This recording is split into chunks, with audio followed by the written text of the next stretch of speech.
Hello everyone, welcome to our channel. Telugu రాష్ట్రాలలో మారినటువంటి వాతావరణ పరిస్థితులు, మధ్యాంధ్ర జిల్లాలకు ఎల్లో అలర్ట్ జారీ. రేపు ఉదయం నుంచి ఉత్తర కోస్తా జిల్లాలో కుండపోత వర్షాలు, బంగాళాఖాతంలో కొనసాగుతున్నటువంటి ఉపరితల ఆవర్తన ద్రోణి. వివరాల్లోకి వెళ్లే ముందు మీరు మన ఛానల్ని సబ్స్క్రైబ్ చేయనట్లయితే వెంటనే సబ్స్క్రైబ్ చేయండి. మధ్యాంధ్ర గుంటూరు, కృష్ణా, కోనసీమ, అదేవిధంగా శ్రీకాకుళం, విజయనగరం, విశాఖపట్నం ప్రాంతాల్లో అల్పపీడన ప్రభావం అత్యధికంగా ఉంటుందని వాతావరణ కేంద్రం వెల్లడించింది. తిరువూరు, మైలవరం, విసన్నపేట, రేపల్లె, సింగరాయకొండ, కొండేపి, మంగళగిరి, తాడేపల్లి, తాడికొండ, నర్సరావుపేట, చిలకలూరుపేట, ఆ తర్వాత ఏలూరు, రాజమండ్రి, కాకినాడ, పోలవరం, భీమవరం, తణుకు, తుని ప్రాంతాల్లో అత్యధికంగా వర్షాలు నమోదవుతాయి. ఇక అరకు, పాడేరు, లంబసింగి, సీతమ్మధార, టెక్కిలి ప్రాంతాల్లో ఈ రోజు రాత్రికి కుండపోత వర్షాలు కురవనున్నాయి.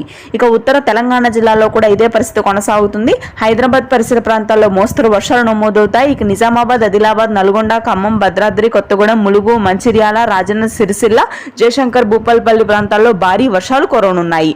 అల్పపీడన ప్రభావంతో అత్యధికంగా ఇప్పటికే ఉత్తర తెలంగాణ జిల్లాలో భారీ వర్షపాతం నమోదవుతుంది. రాయలసీమ వ్యాప్తంగా రానున్నటువంటి 2 రోజుల పాటు వర్షాలు కురుస్తాయి. తిరుపతి, చిత్తూరు, పలమనేరు, నంద్యాల, కదిరి, బద్వేల్ ప్రాంతాల్లో అత్యధికంగా వర్షాలుంటాయి. Thanks for watching.